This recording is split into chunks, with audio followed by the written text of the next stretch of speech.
Assalamualaikum warahmatullahi wabarakatuh. Jumpa lagi dengan saya Tutur Gebut Official. Gebut Official. Selamat malam kawan-kawan.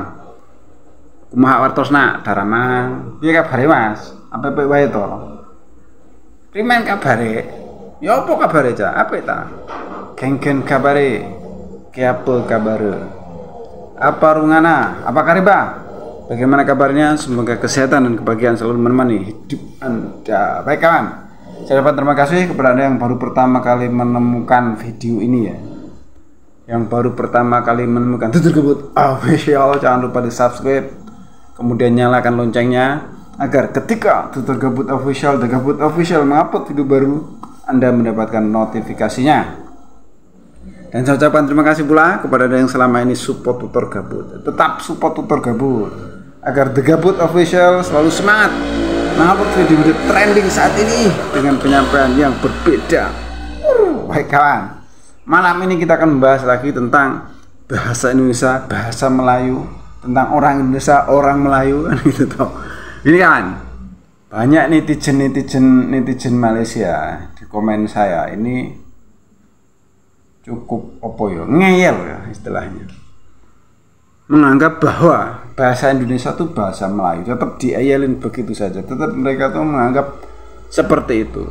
Ini karena dulu faktor dari seorang profesor yang mana bisa dia. Nah, karena itu toh kita simak dulu ya komen netizen Malaysia. Ini kan dia komen di video saya yang mengupas tentang bahasa Melayu di ujung maut. Itu praktisi pendidikan dari Singapura. Dia komennya seperti ini kan.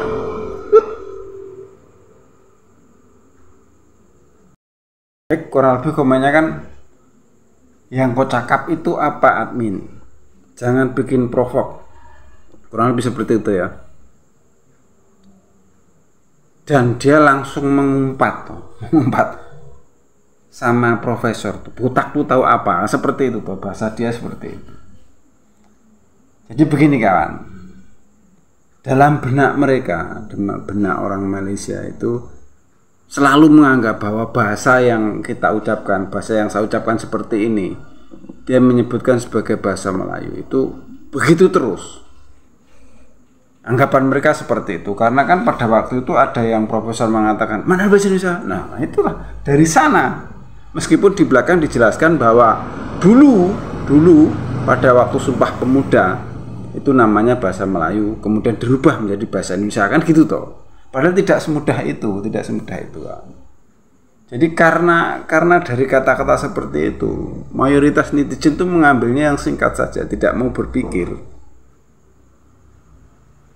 Dan dari pihak profesornya juga tidak menjelaskan selanjutnya. Dia hanya mengatakan itu untuk Sumpah Pemuda, untuk mempersatukan Indonesia, cuman begitu saja, tidak dijelaskan lebih jauh. Jadi sampai sekarang pun kalangan netizen Malaysia tuh masih seperti itu aja, menganggap bahwa bahasa Indonesia itu bahasa Melayu gitu dok, udah berhenti di situ tanpa berpikir bahwa untuk mengembangkan menjadi bahasa Indonesia itu sesuatu perjuangan yang tidak mudah gitu loh. Jadi para pakar bahasa Indonesia dari tahun Sumpah Pemuda itu ya 28 Oktober 1928 sampai sekarang 1 abad bro, jadi nggak dihargain gitu loh, nggak dihargain. Mereka tidak pernah berpikir bagaimana mengembangkan bahasa Indonesia ini.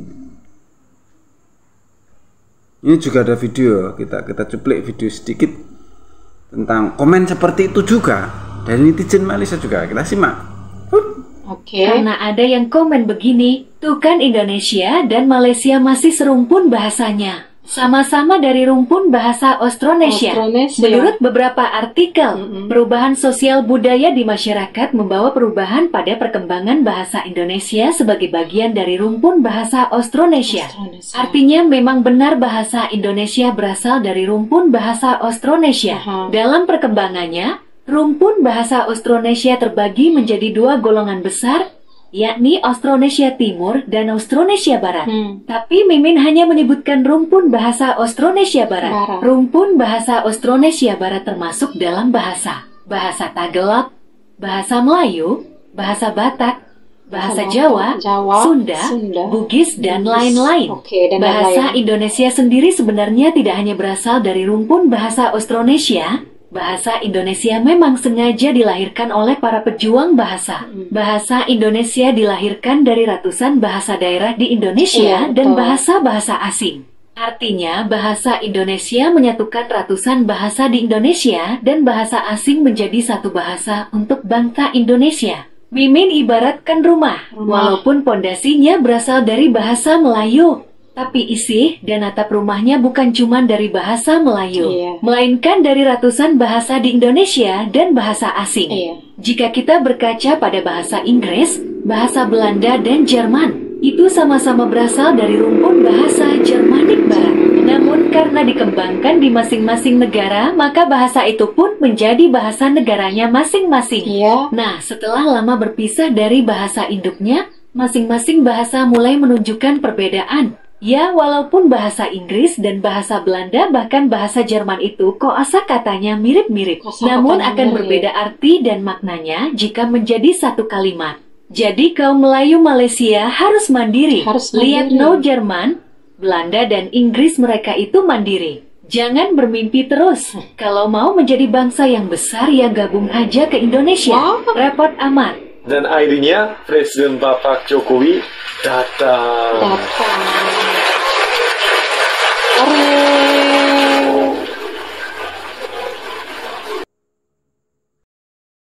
Oke, begitu toh. Jadi tetap saja dari mereka tuh selalu menganggap seperti itu. Menganggap bahwa sama gitu. Dari bahasa Melayu, bahasa Indonesia dan bahasa Melayu itu sama, begitu saja. Padahal kan enggak. Seperti dijelaskan tadi tuh bahwa akar dari bahasa Inggris, bahasa Belanda dan bahasa Jerman itu dari Jermanik Barat tadi tuh dirubah-rubah akhirnya menjadi ikon bahasa masing-masing negara kan seperti itu tuh. Jadi mereka tuh masih menganggap saja Austronesia bahwa bahasa Melayu dan bahasa Indonesia itu sama, begitu terus. Dan itu akan terus dia apa istilahnya? Akan terus diyakini. Karena kan di mereka dari para profesornya kan seperti itu toh, memberikan pengajaran tidak secara jujur. Kalau dia harus jujur kan, kalau dia mau jujur ya ungkapkan apa adanya. Emang dulu akarnya bahasa Melayu tapi dikembangkan menjadi bahasa Indonesia untuk mempersatukan, dan sekarang dia lebih baik dari kita kan gitu harusnya. Tapi dia kan nggak mengakui itu. Dia malah profesor satunya mengatakan 300 juta penutur. Nah itu kan aneh, padahal di dia warganya berapa? 30-40 juta paling. Kenapa harus 300 penutur? Berarti kan menganggap bahwa bahasa Indonesia itu bahasa Melayu. Makanya kan disuruh menyematkan di depannya Melayu semangat. Kan seperti itu loh. Jadi selamanya dia tetap begitu aja gitu. Selama dia begitu ya kita akan tetap lawan terus kan gitu. Kita jelaskan karena membuat bahasa Indonesia itu tidak mudah. Kalian saja ya profesor-profesor di Malaysia pikirkan coba, persatukan Malaysia dengan bahasa Anda. Bisa enggak? Nggak usah ngurusin bahasa Indonesia suruh nyematin Melayu semangat, nggak usah, bikin aja Anda, bikin sendiri bahasa Anda. Silahkan, bisa nggak itu persatukan kaum-kaum yang ada di Malaysia itu dengan satu bahasa. Seperti para pendiri bangsa kami membuat bahasa Indonesia sebagai bahasa persatuan dari Sabang sampai Merauke seperti itu toh. Mereka tuh tetap berpikir begitu terus. Jadi kita tetap lawan terus gitu toh. Itu cara picik dia begitu terus ya, kita lawan terus. Enak aja mau suruh nyematin semanggu. Kita yang membuat bahasa Indonesia itu dulu para pakar itu susah. Perdebatan waktu menentukan bahasa Indonesia sebagai bahasa kebangsaan itu juga tidak mudah. Asal ngomong aja, mana ada bahasa Indonesia? Gitu. Sama ngomong orang kan gitu jadinya. Gitu kawannya. Jadi selama mereka tetap apa tuh dari netizen tuh mengatakan seperti itu, mempercayai bahwa bahasa Indonesia itu adalah bahasa Melayu, titik di situ tidak bisa.